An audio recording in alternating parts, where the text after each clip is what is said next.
La France n'a aucun problème de financement, ce n'est pas moi qui le dis, mais Béatrice Mathieu, la rédactrice en chef de l'Express. Bonjour Béatrice. Bonjour David. Eh, vous m'avez réinventé l'eau chaude là. Oui, on voit bien, oui, effectivement. D'ailleurs, c'est pas que la France. Tous les pays aujourd'hui n'ont aucun problème de financement. Voilà, c'est ça. Donc on s'inquiète sur l'augmentation des déficits astronomiques, c'est vrai. Du jamais vu. Du jamais vu et l'explosion des dettes publiques aussi. Notamment en zone euro, mais c'est vrai que pour l'instant, il n'y a pas de tension sur les taux d'intérêt et que les États, et notamment la France, n'a aucun problème à s'endetter. Ça passe tout seul, et pourtant, encore une fois, vous l'avez dit, enfin, on va avoir 8 ou 10% de déficit public a priori cette année en France. Ça passe tout seul, et encore une fois, ce n'est pas lié à la France. Voilà, c'est ça. Donc là, les dernières estimations, le projet de loi de finances rectificative tablait sur un déficit public de 8. Vraisemblablement, on aura une croissance plus faible, donc un déficit qui pourrait approcher les 10% du PIB et une dette qui pourrait, elle, s'envoler à près de 120% du PIB. Des dérapages significatifs sont observés dans toute la zone euro. Mais il y a une femme et une institution qui est là, c'est la Banque Centrale Européenne.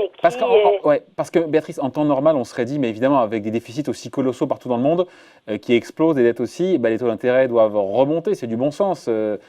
C'est ce qu'on apprend à l'école. C'est ce qu'on apprend à l'école, mais tout ce qu'on a appris à l'école est bon à jeter à la poubelle parce qu'il y a les banques centrales qui sont là, qui font tourner la planche à billets, qu'on voyait d'ailleurs dans les images là, et qui achètent à tour de bras. Donc merci la BCE, merci Mario Draghi, merci Christine Lagarde.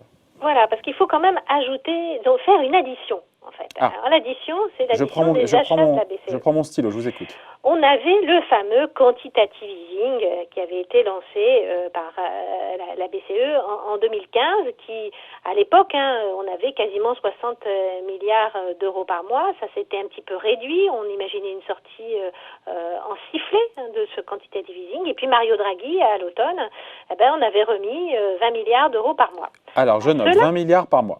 À cela, il faut ajouter 120 milliards jusqu'à la fin de l'année, qui ont été annoncés par Christine Lagarde au début de la pandémie. Ah ouais, tout début. Et puis après, les marchés n'avaient pas aimé. Les marchés n'avaient pas aimé. N'avaient pas aimé, trouvaient qu'elle en faisait pas assez, attendaient aussi peut-être des baisses de taux d'intérêt. Et donc ils avaient été un petit peu déçus. Et là, quelques semaines après, elle rajoute 750 milliards de rachats, à la fois de dettes souveraines, mais pas que, aussi des dettes privées. Et donc quand on additionne ces 20 milliards par mois, ce 120 milliards jusqu'à la fin de l'année, plus ce 750 milliards jusqu'à la fin de l'année. On retombe sur le fameux 1100 milliards sur lequel tout le monde communique. Voilà, ce 1100 milliards d'euros de capacité d'action par la Banque Centrale Européenne.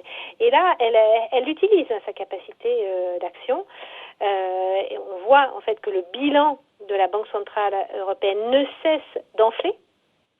Il atteint aujourd'hui 40% du PIB de la zone euro. Alors vous me direz, regardez le Japon, on est à près de 100% du PIB et tout va bien. C'est vrai qu'il n'y a pas de limite technique, il n'y a pas de limite physique au gonflement du bilan d'une banque centrale à partir du moment où elle a des actionnaires qui sont les États et qui a confiance dans cette monnaie. Donc en fait, une banque centrale, c'est pas une banque commerciale, c'est pas une entreprise comme une autre en fait. Donc il n'y a pas de problème en fait au gonflement de son bilan. C'est ce qu'elle fait et c'est ce qu'elle va continuer de faire. Et les chiffres sont assez impressionnants aujourd'hui sur la dette française, la Banque Centrale Européenne. Alors là, on a les chiffres juste des achats au titre du QI précédent.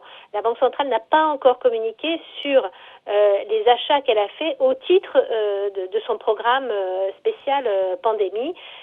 Elle n'a pas donné de détails par pays. Elle va le donner dans les jours qui viennent, mais on ne sait pas. Ce qu'on sait, c'est qu'avant la pandémie, elle détenait dans ses coffres 434 milliards de dettes publiques françaises. C'est 20% de la dette française, quasiment. Donc voilà, donc elle est là avec tout l'argent qu'il faut.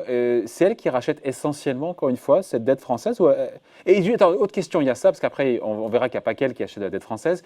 Mais juste, c'est peut-être une question à la con, Béatrice, mais si elle n'était pas là, la Banque Centrale Européenne, les taux d'intérêt ne seraient pas du tout là où ils sont aujourd'hui, ils seraient beaucoup plus hauts. On peut le quantifier, ça? On peut le quantifier? Ils seraient sans doute beaucoup plus hauts. C'est pour ça que, on le voit, la BCE, mais toutes les banques centrales se sont lancées dans ces programmes, que ce soit, et même de façon, on pourrait dire, même plus osée, que ce soit la Banque d'Angleterre qui maintenant dit qu'elle finance directement l'État britannique, puisqu'il y a un règlement dans le traité européen qui empêche la BCE d'acheter aux États directement, c'est-à-dire sur le marché primaire. Donc elle achète sur le marché secondaire, c'est-à-dire à des intermédiaires.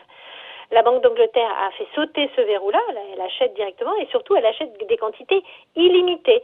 Elle l'a dit, elle ne sait même pas, elle ne se borne plus comme le fait la BCE. La Réserve fédérale, c'est le même cas. La Banque du Japon, depuis très longtemps, et maintenant la Banque du Japon, d'ailleurs, a dit qu'elle n'avait plus d'objectif en fait de bilan ou d'achat. Elle ne communique même plus. Elle a un objectif de taux d'intérêt, c'est-à-dire qu'elle pilote ses achats en fonction du niveau des taux d'intérêt qu'elle veut maintenir. Ça préfigure peut-être d'ailleurs à ce qui nous attend dans les prochains mois, prochaines années en Europe ou ailleurs d'ailleurs. Le problème, c'est qu'il y a une cour constitutionnelle allemande et que la zone euro, ce n'est pas un seul pays, c'en est plusieurs. Et donc, c'est aussi avec une Allemagne et des pays du Nord, Pays-Bas, on pourrait aussi parler, évidemment, qui ne sont pas forcément sur cette même longueur d'onde. Donc, il y a quand même une limite à ces achats. On voit bien que la première limite, elle est politique. On ne pourra pas indéfiniment gonfler, même si techniquement encore c'est possible, on ne pourra pas indéfiniment gonfler le bilan de la Banque Centrale Européenne. Et l'autre limite, elle est, que se passe-t-il? S'il y a l'inflation qui revient, ce que certains experts mettent aujourd'hui sur la table, et là, elle serait dans une sorte de conflit d'intérêts. Elle serait tiraillée entre son mandat de limiter l'inflation à 2%. Voilà, et sa nécessité de poursuivre les achats et donc d'inonder les liquidités. Donc, elle est là aujourd'hui, elle va être là demain, mais il y a une grosse question tout de même sur le moyen terme. Ouais, même si c'est vrai qu'en théorie, elle ne peut jamais faire faillite, vous avez raison de le dire, une banque centrale ne fait pas faillite. Donc, quelque part, encore une fois, au-delà de la limite liée à son mandat, encore une fois, si l'inflation revenait, limite politique, si Karl Schroer et les Allemands continuaient à essayer d'un petit peu de freiner la machine, elle peut continuer comme ça pendant longtemps? Ah oui, on voit bien, c'est ce que la Banque du Japon, ça fait plus de 10 ans, 15 ans qu'elle le fait. Et encore une fois, je vous disais, le bilan de la Banque centrale du Japon, c'est 100% du PIB. Vous avez dit, alors 100% du PIB, ça c'est la Banque centrale du Japon. Contre 40% pour la BCE. Contre 40% pour la BCE. Donc il y a de la marge, hein. Ouais. Il y a beaucoup de donc marge. Aucun souci. Donc pourquoi, on revient au sujet, pourquoi la France n'a aucun problème de financement comme d'autres pays d'ailleurs? C'est parce que la Banque centrale émet largement tout ce qu'il faut pour acheter du papier. Mais il n'y a pas seulement la Banque centrale, les banques commerciales aussi achètent de la dette française. Les achats, en fait, l'action de la Banque centrale, elle se fait par deux canaux.